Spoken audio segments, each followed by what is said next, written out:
Okay, सो आज हम लोग को स्टार्ट करना है जीएसटी। तो जीएसटी फर्स्ट डे वो स्टार्ट करेंगे, और फर्स्ट डे स्टार्ट करने से पहले हम लोग को कुछ चीज़ें समझनी होंगी। तो मैं व्हाइट बोर्ड पे पहले आपको समझा देता हूँ।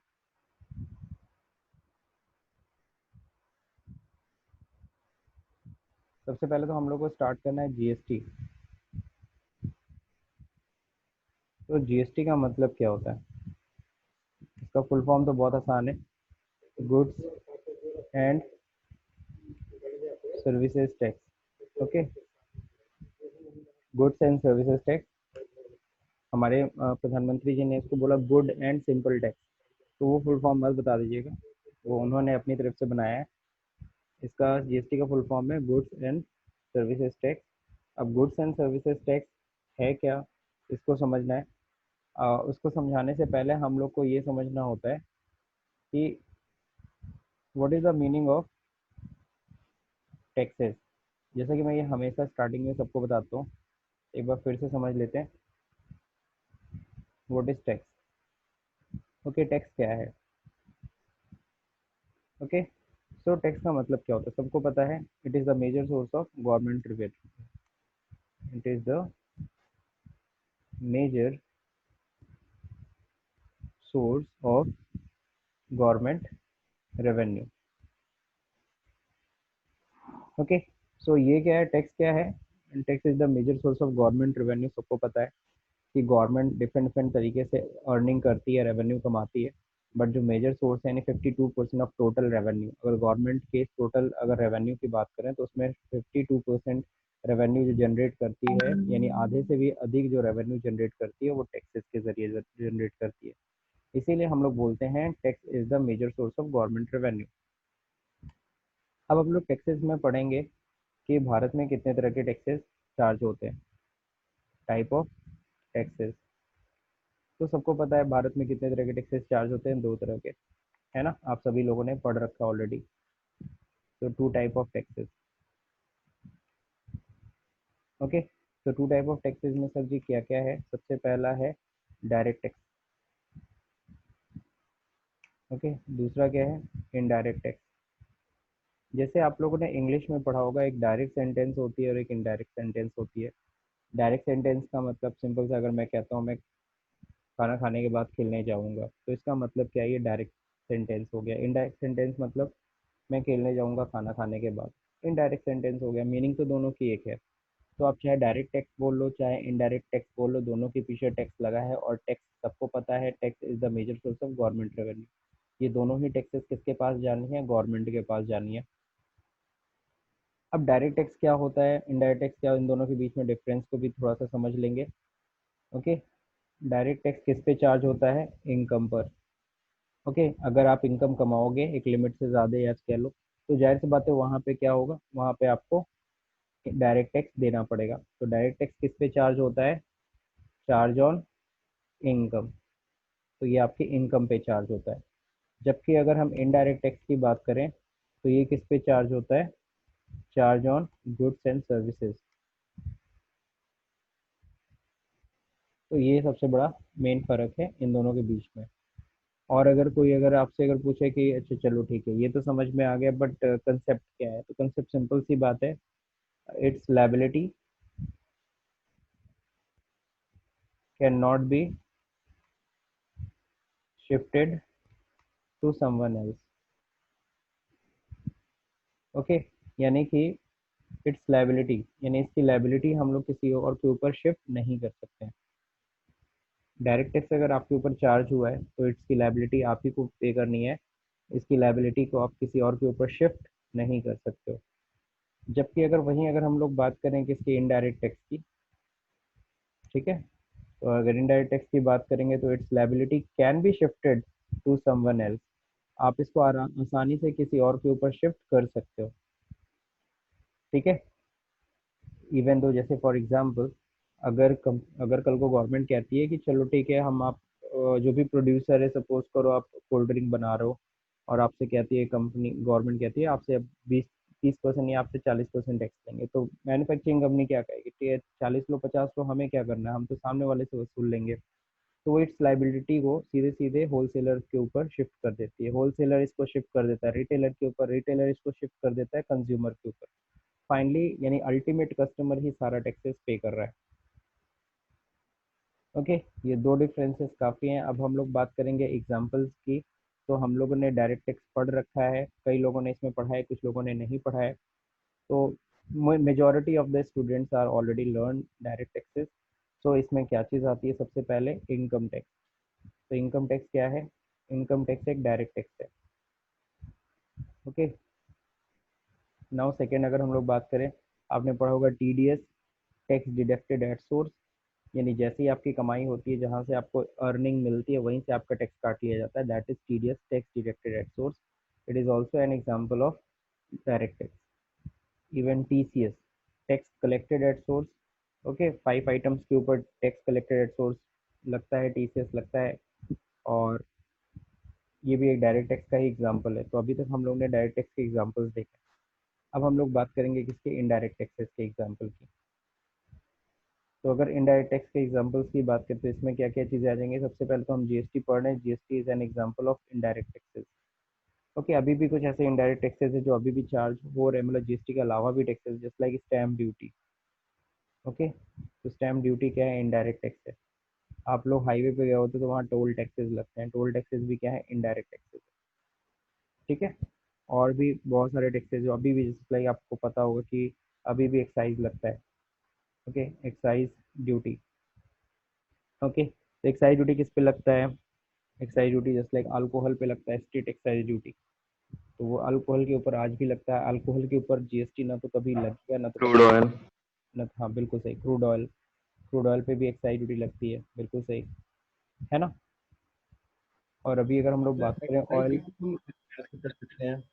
एक्साइज ड्यूटी होता क्या है, पहले तो ये समझ लो। एक्साइज ड्यूटी मतलब सिंपल सा इसका जो शाब्दिक अर्थ है वो है उत्पाद शुल्क। यानी कोई चीज़, अगर किसी चीज़ का अगर प्रोडक्शन कर रहे हो, देन यू हैव टू पे एक्साइज ड्यूटी। भारत में जब एक्साइज ड्यूटी बनाई गई तो दो तरीके की एक्साइज ड्यूटी बनी, एक होता है स्टेट एक्साइज ड्यूटी, एक होती है सेंट्रल एक्साइज ड्यूटी, केंद्रीय उत्पाद शुल्क और राज्य उत्पाद शुल्क। तो क्या होता है, जो सेंट्रल एक्साइज ड्यूटी है, जाहिर सी बात है वो सेंट्रल गवर्नमेंट चार्ज करेगी, उसका सारा पैसा सेंट्रल गवर्नमेंट के पास जाएगा। जो स्टेट एक्साइज ड्यूटी थी वो सारा पैसा स्टेट गवर्नमेंट के पास जाएगा। तो कई ऐसे प्रोडक्ट्स के थे जिनके ऊपर एक सेंट्रल एक्साइज ड्यूटी लगती है, कई सारे ऐसे प्रोडक्ट थे जिसपे state excise duty. State excise duty specially alcohol के लिए बनाया गया, और स्टेट पूरी तरह से स्टेट गवर्नमेंट का पावर होता है किसके ऊपर, अल्कोहल के ऊपर। तो उस पर अच्छा खासा एक्साइज ड्यूटी गवर्नमेंट चार्ज करती है, स्टेट गवर्नमेंट। बाकी आप लोगों ने इस लॉकडाउन में एग्जाम्पल देखा होगा कि कैसे स्टेट्स ने अल्कोहल को जारी किया और उसके जरिए उन्होंने टैक्सेस रेवेन्यूज अपने कवर किए, है ना। और अल्कोहल के ऊपर चूंकि स्टेट का राज है तो सबको पता है अल्कोहल के ऊपर जीएसटी कभी लग भी नहीं सकती है। ठीक है, हम्म। क्योंकि उसके लिए सेंट्रल और स्टेट दोनों में हिस्सा बढ़ता है ना। और आप सभी को पता है अल्कोहल में जो टैक्स लगता है वो सारा पैसा टैक्सेस का कौन लेती है, स्टेट गवर्नमेंट। ठीक है, तो हम लोग यहाँ तक बात समझ गए। तो ये था हमारा इनडायरेक्ट टैक्सेस। अभी भी बहुत सारे टैक्स है, जस्ट लाइक इलेक्ट्रिसिटी ड्यूटी, आप लोग इलेक्ट्रिसिटी ड्यूटी देते हो, सब इनडायरेक्ट टैक्सेस माने जाते हैं। ये सब सर इनडायरेक्ट, कस्टम ड्यूटी भी तो आते हैं। बिल्कुल सही। अच्छा, ये तो इम्पोर्टेंट था, मैंने नहीं लिखा, कस्टम ड्यूटी, बिल्कुल सही। कस्टम ड्यूटी सब लोग को पता है, जो सीमा शुल्क इसको कहते हैं, कस्टम ड्यूटी। कोई भी अगर फॉरेन से या बॉर्डर उस पार से कोई भी सामान आता है तो कस्टम ड्यूटी इस पे लगती है। तो कस्टम ड्यूटी, एयरपोर्ट्स हो गए, जरिए कहाँ हैं, बाहर से कौन लोग कहाँ कहाँ से आ सकते हो, बाई सी समुद्र के जरिए आ सकते हो।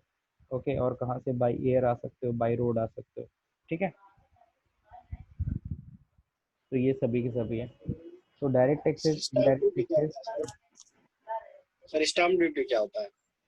स्टैम्प ड्यूटी आप सभी को पता है, जितने भी, फॉर एग्जांपल आप कभी अगर कोई रजिस्ट्रेशन रजिस्ट्रेशन कराते हो, फॉर एग्जांपल जमीन वमीन का registration, movable property. Property, even immovable property, तो आपको पता है उसके लिए स्टैम्प ड्यूटी लगती है। स्टैम्प पेपर आपको लेना पड़ता है, देखा होगा 10 रुपए का स्टैम्प पेपर, 100 रुपए का स्टैम्प पेपर। तो जब आप उसको खरीदोगे तो आपको स्टैम्प ड्यूटी देनी पड़ती है। खासकर ज़मीन वमीन परचेज करना, इवन एग्रीमेंट्स करना है। तो फॉर एग्जांपल आपके और हमारे बीच में कोई एग्रीमेंट हो रहा है, तो उसको हम चाहते हैं कि उसकी प्रामाणिकता रहे, तो उसके लिए हम लोग उसको एविडेंस के लिए बनाते हैं। ठीक है, ज़मीन में आपने ज़्यादातर देखा होगा। सो ये तो था हमारा टैक्सेस का इंट्रोडक्शन। तो हम लोग का जो आज का जो टॉपिक है वो है इनडायरेक्ट टैक्सेस। तो हम लोग को जो पढ़ना है वो इनडायरेक्ट टैक्सेस को पढ़ना है, और इनडायरेक्ट टैक्सेस में हम लोग को मेनली कवर क्या करना है, जीएसटी कवर करना है। तो चलिए स्टार्ट करते हैं फर्स्ट चैप्टर आज। ओके, सो इसमें देखिए है क्या बेसिक कंसेप्ट ऑफ जीएसटी। देखिए यहाँ पे सबसे पहले तो जीएसटी का मीनिंग हम लोग समझेंगे। What is the meaning of GST, GST कहते हैं किसे हैं। तो यहाँ पे सिंपल सी लाइन लिख रहा है कि गुड्स एंड सर्विसेज टैक्स और GST is a single tax on the supply of goods and services. तो सिंपल सा जीएसटी क्या है, एक सिंगल टैक्स है जो किस पे लगता है, on the supply of goods and services, right from the manufacturing to the consumer, है ना। ये कहाँ से लगना चालू होता है, फ्रॉम द मैन्युफैक्चरिंग। कब तक लगता है, जब तक ये कंज्यूमर के हाथ में ना पहुंच जाए। कंज्यूमर मतलब जो हम लोग, यानी कि जिसको, जो उसे कंज्यूम कर रहा है, जो उसे यूज कर रहा है। Under GST every person is liable to pay taxes on his output. इसका मतलब क्या है, यानी कि जीएसटी में कहा क्या गया है कि every person is liable to pay GST on his output. जब भी कोई भी गुड्स को आउटपुट करेगा, यानी बेचेगा, आउटपुट का मतलब यहाँ पे सेल, मतलब सेल से ले सकते हो। जब भी तुम सेल करोगे तो उस पर क्या होगा, उस पर टैक्सेस तुम्हें पे करने होंगे गवर्नमेंट को। And is entitle to get ITC, और फिर आईटीसी भी आपको मिलेगा। अब आईटीसी क्या होता है, इनपुट टैक्स क्रेडिट क्या होता है। हालांकि हम लोगों ने टैली जब पढ़ा था तो उसमें हम लोगों ने आईटीसी समझे थे, इनपुट टैक्स क्रेडिट, यानी आउटपुट टैक्स में से जब इनपुट टैक्स हम लोग रिड्यूस करते हैं, यानी आउटपुट टैक्स को एज अ लाइबिलिटी कहते हैं हम लोग। और जब आउटपुट टैक्स की लाइबिलिटी को हम रिड्यूस कर रहे होते हैं इनपुट टैक्स से, उसी को हम लोग आईटीसी कहते हैं। On the tax paid on it's input, हम लोग आईटीसी और अभी डिटेल में पढ़ेंगे, तो इसलिए अभी वरी ना होइए, आगे हम लोग और डिटेल्स में पढ़ने वाले हैं। Therefore a tax on value addition, है ना, and ultimately the final consumer shall bear the taxes. It is an indirect tax for the whole nation which will make India one unified common market. चलो ये सब बकवास है, फालतू की बातें, हम लोग इसको सिंपल लैंग्वेज में समझते हैं, है ना। तो सिंपल लैंग्वेज क्या होगा, कोई आपसे पूछता है व्हाट इज जीएसटी, इसको मैं इरेज कर देता हूँ।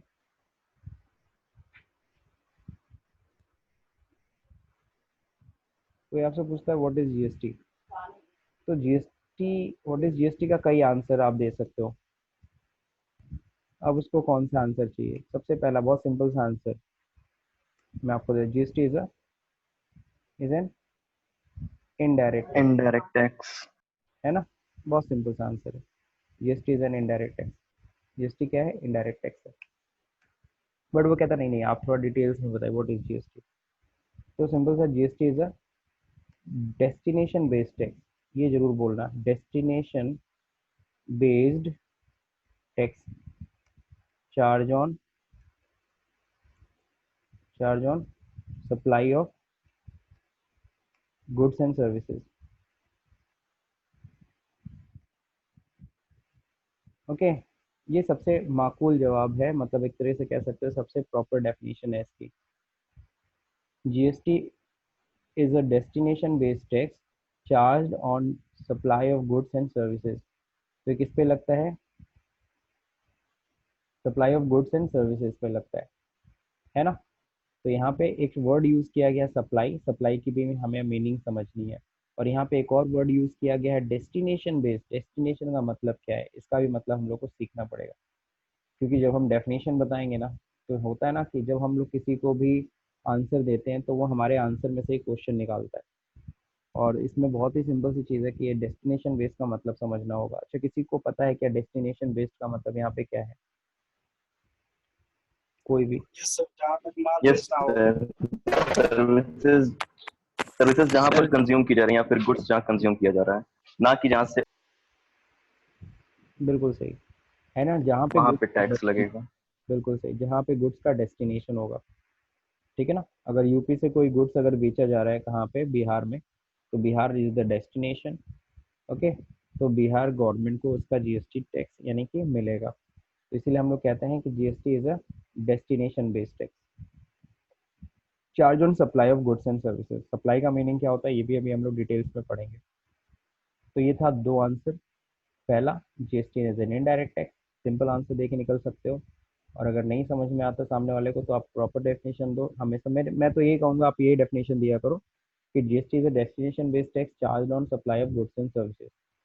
ठीक, अब देखते हैं आगे। ये तो हमने इसकी मीनिंग समझी, ठीक है। कई लोग ये भी डेफिनेशन देते हैं GST is a single tax on supply of goods and services, ये छोटा सा डेफिनेशन ये भी बोल सकते हो। ठीक, अब हम लोग बात करेंगे it extend whole of India, ये पूरे भारत में लगते हैं including the state of Jammu and Kashmir, implemented in 1 July 2017। तो भारत में कब लागू हुआ ये भी आपको पता होना चाहिए। जैसे हम लोग ने इनकम टैक्स एक्ट के बारे में पढ़ा था कि हम लोग इनकम टैक्स एक्ट पढ़ते हैं 1961, बट ये लागू हुआ भारत में कब? 1 अप्रैल 1960। में। हाँ बिल्कुल। और जीएसटी लॉ चूंकि हम लोग के टाइम में ही आया है, और 1 जुलाई 2017 में ये इम्प्लीमेंट हुआ है पूरे भारत में। अब GST will replace the following taxes, ये सारे टैक्सेस अब खत्म हो गए। अब कुछ टैक्सेस जैसे कि हम बात कर रहे थे, कुछ टैक्सेस था सेंट्रल गवर्नमेंट लगाती थी, कुछ टैक्सेस स्टेट गवर्नमेंट लगाती थी, है ना। तो अब क्या हुआ कि कुछ टैक्सेस भाई सेंट्रल गवर्नमेंट स्टेट गवर्नमेंट क्यों टैक्सेस लगाती थी, क्योंकि सेंट्रल गवर्नमेंट को भी पैसा चाहिए, स्टेट गवर्नमेंट को भी पैसा चाहिए। सेंट्रल गवर्नमेंट को पूरे देश पे खर्च करने के लिए पैसे चाहिए, स्टेट गवर्नमेंट को अपने स्टेट को बेहतर करने के लिए पैसे चाहिए। तो दोनों ने अपने अपने टैक्सेस बना रखे, तो इतने ज़्यादा टैक्सेस हो गए थे, मोर देन 50 टैक्सेस थे। और ये 50 तरह के टैक्सेस, मतलब जो व्यापारी है, जो कंज्यूमर्स, मतलब सब कंफ्यूज है, मतलब कितने टैक्सेस हैं। तो इसको थोड़ा इजीनेस का इजी करने के लिए, सिंपल करने के लिए जीएसटी लाया गया, जीएसटी इंट्रोड्यूस किया गया। अब जब जीएसटी इंट्रोड्यूस हुआ तो सेंट्रल गवर्नमेंट को अपने टैक्सेस छोड़ने पड़े, स्टेट गवर्नमेंट को भी अपने टैक्सेस छोड़ने पड़े। क्यों? क्योंकि जीएसटी में जो पैसा आएगा उसमें आधा पैसा स्टेट को मिल जाएगा, आधा पैसा सेंट्रल को मिल जाएगा। इसलिए जो उनके जो पहले के टैक्सेस थे उन्हें उनसे स्किप करना पड़ा। अब जैसे लगता था central excise duty, okay, central government charge करती है, सर्विस टैक्स भी central government, central surcharge, central cess, CVD मतलब काउंटर वैलिंग ड्यूटी एक लगती थी on import, special CVD on import लगता था, ये सब सेंट्रल गवर्नमेंट चार्ज करती थी। ओके, तो सेंट्रल गवर्नमेंट ने सारे टैक्सेस छोड़ दिए। नाउ स्टेट गवर्नमेंट की बात करेंगे, स्टेट वैट लगता था, central sales tax, luxury taxes, entry tax, entertainment taxes, okay, state surcharge. आप लोग जो मूवी नहीं देखते थे तो एंटरटेनमेंट टैक्सेस लगते थे पहले, तो होता था एंटरटेनमेंट, गवर्नमेंट ने टैक्स माफ कर दिया, स्टेट गवर्नमेंट माफ कर देती थी फ्री फिल्म। हाँ, तो टिकट सस्ते हो जाते थे, तानाजी का हुआ था। चलो अगला क्या है? उसपे तो जीएसटी लगता है ना। हाँ तानाजी तो अभी लगी थी, पुरानी फिल्म है, कोई भी ले सकते हो। हाँ, थ्री इडियट थी। सर तो मूवी टिकट्स पे जो अभी भी टैक्स लगते हैं ना, वो खराब हो जीएसटी हाँ जीएसटी अब लगती है, अब जीएसटी एंटरटेनमेंट टैक्स की जीएसटी लगती 18% है ना सर उस पे? है। हाँ 18%। 18%, हाँ 18%, पहले 28% था, फिर रिड्यूस करके उसे 18% था। सिनेमा हॉल वाले कह रहे थे बहुत महंगा हो जा रहा है टिकट, पब्लिक आ नहीं रही है ना। तो चलो देखिए यहाँ पे स्टेट सरचार्ज हो गया, परचेज टैक्सेस हो गया, टैक्स ऑन लॉटरी हो गया। अच्छा, मैं अब बाकी लोग को मैं बताना चाहूँगा, जैसे अभी नहीं, अभी सत्यम है, अब है, जब भी इन लोग को कुछ बोलना होता है, कुछ भी बात पूछना होता है, तो अपना माइक ऑन करते हैं, पूछ लेते हैं, और तुरंत अपना माइक ऑफ कर देते हैं। तो सेम इसी तरीके से बाकी लोग भी कर सकते हैं। कहीं भी कोई भी पॉइंट में अगर उन्हें क्वेरी है, या कहीं भी कोई पॉइंट में अगर कोई भी संशय है, उन्हें कोई परेशानी है, तो वो तुरंत पूछें, ठीक है, क्लास के दौरान। देखो जाहिर सी बात है, हम लोग की लाइव क्लासेस है नहीं, ऑनलाइन क्लासेस है, लेकिन हम लोग इस ऑनलाइन क्लासेस को एकदम लाइव क्लासेस जैसा बना सकते हैं, वो माहौल क्रिएट कर सकते हैं, लेकिन उसका काफ़ी हद तक दारोमदार आप ही लोग के पास। माइक ऑन करके छोड़ दोगे फिर वहाँ की आवाज़ मेरे को आती रहेगी, बाकी बच्चे भी डिस्टर्ब होंगे। जैसे कभी कभी मेरी मम्मा भी कुछ बोल देती है कि बेटा खाया कि नहीं खाया, सबकी मम्मी लोग इसीलिए परेशान करते हैं, बेटा खाना खाया कि नहीं खाया, ये खाया नहीं। नहीं ठीक, टैक्स इज नॉट सबज्यूम्ड। हम लोग खराब हो चुका है सर। मौसम बहुत खराब है।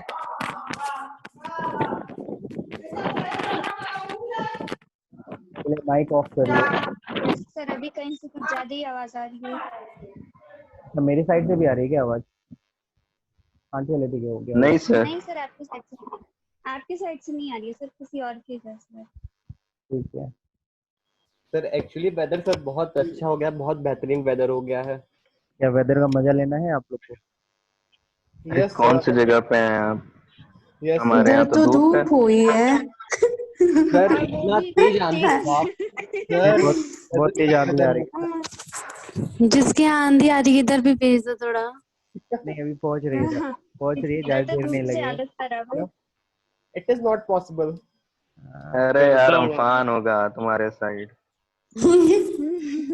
चलो अच्छा ठीक है।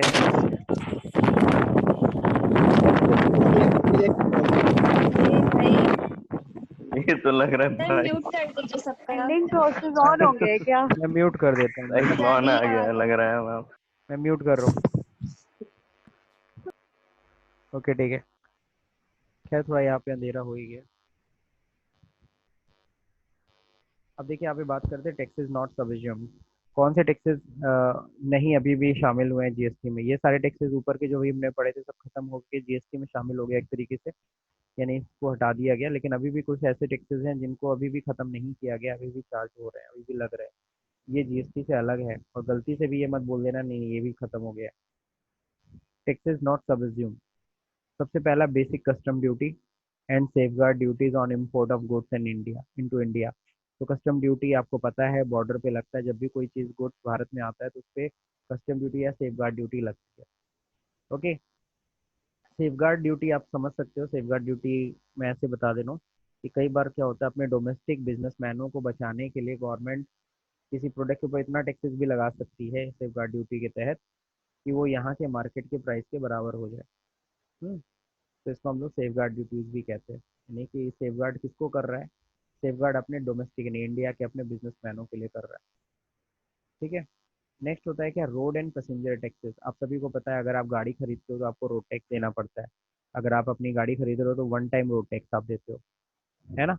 लेकिन वहीं अगर कोई कॉमर्शियल व्हीकल खरीदता है जस्ट लाइक ट्रक हो गया, बस हो गया, है ना, तो उस केस में उसे हर साल उसको रोड टैक्स देना पड़ता है। वो अभी भी लग रहा है, वो खत्म नहीं है। नेक्स्ट स्टैम्प ड्यूटी है। ओके, स्टैम्प ड्यूटी सबको पता है, स्टैम्प ड्यूटी अभी भी लग रही है। आप स्टैम्प खरीदने जाओगे आपको स्टैम्प ड्यूटी पे करना पड़ेगा। नेक्स्ट होता है क्या? प्रॉपर्टी टैक्सेस होते हैं। नेक्स्ट होता है इलेक्ट्रिसिटी ड्यूटी है, अभी भी देना पड़ता है। इलेक्ट्रिसिटी ड्यूटी आप इलेक्ट्रिसिटी के बिल में देख सकते हो। Next entertainment taxes. Entertainment taxes जो लोकल बॉडीज के द्वारा levied by local bodies just like हमारा गोरखपुर नगर निगम है। अब मान लो हमारा जो यहाँ पे क्या नाम है वाटर पार्क है या इस तरह से, तो वो लोकल इंटरटेनमेंट टैक्सेस वो चार्ज कर सकती है, अभी भी वो चार्ज करती भी है। ओके, टोल टैक्सेस हो गए। टोल टैक्सेस सबने देखा, हाईवे पे जब भी जाओगे तो टोल टैक्सेस देने पड़ते हैं। तो ये सब टैक्सेस जो हैं वो अभी भी सबज्यूम्ड नहीं है, जो जीएसटी में शामिल नहीं हुए हैं, वो जीएसटी से अभी भी अलग है। ओके। नेक्स्ट है आपका objective of implementation of GST. GST लाने का इम्प्लीमेंटेशन करने का मेन ऑब्जेक्टिव क्या था, उद्देश्य क्या था? पहला क्या था? Reduce the transaction cost. Transaction cost को रिड्यूस किया जाए, है ना। Next, eliminate the cascading effect, double taxation. पहले इतने सारे टैक्सेस लग जाते थे प्रोडक्ट के ऊपर टैक्सेस का बर्डन ज़्यादा होता था, जिसकी वजह से प्राइस बहुत बढ़ जाती थी प्रोडक्ट की। टैक्स पे टैक्स लग जाता हाँ, था। टैक्स पे टैक्स। कैस्केडिंग इफेक्ट का मतलब ही होता है क्या, टैक्स पे टैक्स लगना। एक्साइज ड्यूटी पहले प्रोडक्ट में जुड़ता था, फिर उससे एक्साइज ड्यूटी जुड़ने के बाद फिर उसके ऊपर सेल्स टैक्स लगा दिया जाता था, तो ऐसे टैक्स पे टैक्स देना पड़ जाता था। वन कंट्री वन टैक्स, है ना। गवर्नमेंट का एक मकसद था कि पूरी कंट्री में एक सिंगल टैक्स है ताकि कंफ्यूजन ना पैदा हो। रिड्यूस टैक्स बर्डन, पब्लिक के ऊपर से टैक्स का बर्डन भी कम करना चाहती थी गवर्नमेंट। देखो टैक्स का बर्डन कम करने का मतलब आप सोच रहे होगे सर टैक्स कम कर देंगे तो गवर्नमेंट का रेवेन्यू कम हो जाएगा। देखो दो पॉइंट होता है, एक होता है कि देखो टैक्सेस कम करने से दो चीज़ें होती है। अगर टैक्स का बर्डन अगर कम होगा ना तो लोग टैक्स देना भी सीखेंगे, लेकिन अगर टैक्स का बर्डन अगर ज़्यादा होगा तो लोग टैक्स को चुराना की कोशिश करें। नेक्स्ट होता है reduce tax evasion and corruption. वही मैं जो समझाने में, इवेजन मतलब टैक्स की चोरी, टैक्स की चोरी को रोकने के लिए, कम करने के लिए, एंड करप्शन, क्योंकि जीएसटी में सारा चीज़ें ऑनलाइन है और हर चीज़ ऑनलाइन। डिजिटलाइजेशन। बिल्कुल सर, डिजिटलाइजर। तो काफ़ी हद तक टैक्स इवेजन और करप्शन, जैसे कि जो होता था पहले डिपार्टमेंट में अधिकारी लोग बैठे होते थे या बाबू लोग या इधर उधर जो भी लोग करते थे, है ना, वो सब चीज़ें लगभग खत्म हो गई क्योंकि इसमें लगभग सब कुछ ट्रांसपेरेंट है किसके थ्रू, तो डिजिटलाइजेशन। यानी हम लोग सब कुछ ऑनलाइन यहाँ पे करते हैं। अगर आपको जीएसटी रजिस्ट्रेशन भी करना है ना, आपको डिपार्टमेंट जाने की जरूरत नहीं, आप बैठे बैठे जीएसटी का रजिस्ट्रेशन कर सकते हो। और पहले क्या था, सेल्स टैक्स में रजिस्ट्रेशन लेना होता था तो लोग बाबू को पैसा देते थे, या रिटर्न फाइल होना था तब भी बाबू को पैसा देना पड़ता, तो वो सारी चीज़ें इसमें नहीं है। बहुत अच्छी चीज़ें, काफ़ी हद तक इससे फ़ायदा मिला। Next, benefit of GST. GST के बेनिफिट क्या है? अगर जीएसटी का बेनिफिट देखना है तो पहले ये देखना है टैक्स से अफेक्ट कितने लोग होते हैं। टैक्स से अफेक्टेड 3 लोग होते हैं। पहला trade, business, consumer and government.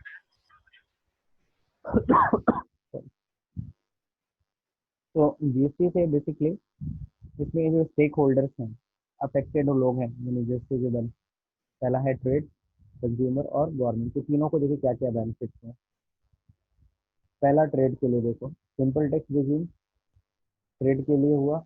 ये टैक्स रिजीम में पहले 10 तरह के टैक्सेस हैं, उनका डेट याद रखो, कब कौन सा रिटर्न फाइल करना है, कब कौन सा टैक्स जमा सर करना है। आवाज आ नहीं रही है अभी। अच्छा, थोड़ा डिस्टर्बेंस होगा, कोई नहीं, मैं रिकॉर्ड भी कर रहा हूँ, मैं रिकॉर्डिंग भी डाल दूंगा अभी, ठीक है। हाँ सर, रिकॉर्डिंग डाल दीजिएगा। ओके, तो सिंपल टैक्स रिजीम है। नेक्स्ट, सिंपल टैक्स रिजीम मतलब समझ गए सब लोग, यानी कि सिंपल टैक्स रिजीम मतलब कि पहले 10 तरह के टैक्सेस थे, 10 तरह के डेट याद रखना पड़ता था। अब क्या है, सर एक आवाज सिंगल नहीं आ टैक्स। रही, कनेक्ट।